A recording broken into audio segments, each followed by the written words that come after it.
Assalamualaikum warahmatullahi wabarakatuh. Saya Muhammad Farhan Mubarak, mahasiswa Ilmu Politik Universitas Syah Kuala angkatan 2020. Video ini khusus saya buat untuk memenuhi tugas ujian tengah semester mata kuliah Politik HAM dan Demokrasi kelas 02 yang diampu oleh Ibu Aminah SIPM IP. Sesuai dengan instruksi dosen pada minggu lalu, bahwasanya setiap mahasiswa dalam mengerjakan tugas UTS harus memilih salah satu materi yang telah diajarkan atau telah diberikan pada minggu-minggu sebelumnya. Sehingga pada kesempatan kali ini saya akan memilih materi konsep hak asasi manusia sebagai bahan materi presentasi.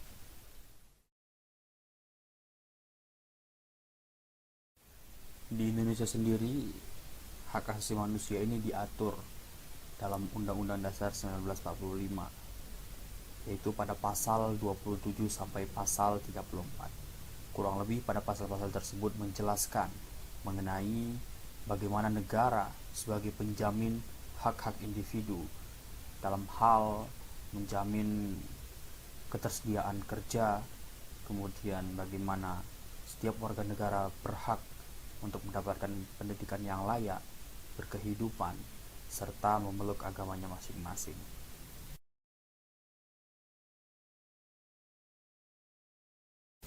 Pada dasarnya, yang saya pahami bahwa hak asasi manusia adalah suatu prinsip moral atau norma yang sangat fundamental bagi setiap masyarakat.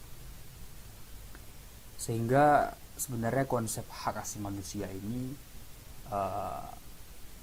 adalah suatu aturan ya untuk mendidik atau mengajarkan seluruh manusia bahwasanya dalam berkehidupan sosial kita tidak diperkenankan untuk berbuat semena-mena terhadap manusia yang lain, baik itu melanggar atau merendahkan fisik seseorang maupun mental seseorang.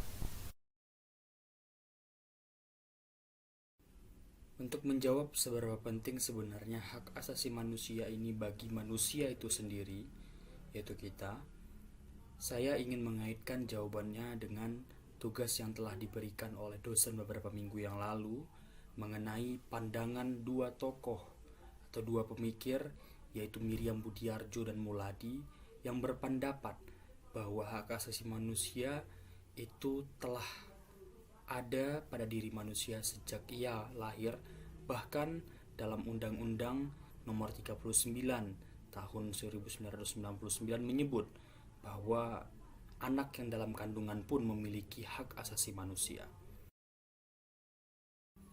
Bayangkan dalam suatu kondisi, suatu suasana, atau suatu zaman di mana hak asasi manusia ini tidak ada. Saya rasa hal ini atau kondisi tersebut akan sama pada zaman feodalisme atau kerajaan sejak zaman Yunani kuno, bahwa keadilan ditegakkan berdasarkan bagaimana posisi atau kedudukan keluarga dari seorang individu. Jika individu ini berlatar belakang dari keluarga bangsawan atau darah biru, maka jaminan yang sangat baik bagi dia untuk terbebas dari segala jeratan hukum. Berbeda hal dengan individu yang berasal dari keluarga kelas bawah. Tidak ada jaminan bahwa dia akan hidup layak dan jaminan bahwa dia akan dipandang sama terhadap hukum.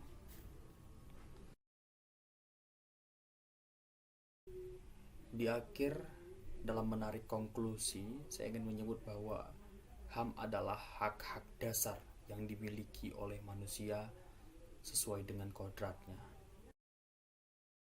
Bahwa sejak dahulu manusia itu telah memiliki insting untuk agar supaya hak asasinya itu terpenuhi. Namun ada satu hal yang perlu kita ingat, bahwa jangan pernah melanggar atau menindas hak asasi orang lain.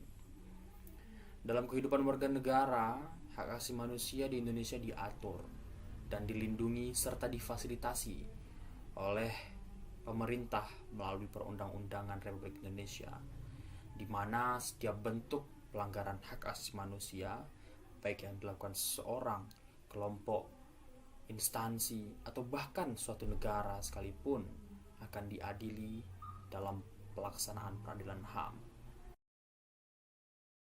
Selanjutnya, sebagai makhluk sosial, kita harus mempertahankan dan memperjuangkan HAM kita sendiri. Di samping itu, kita juga harus bisa menghormati dan menjaga hak asasi orang lain. Jangan sampai kita melakukan pelanggaran HAM, dan jangan sampai pula HAM kita dilanggar atau diinjak-injak oleh orang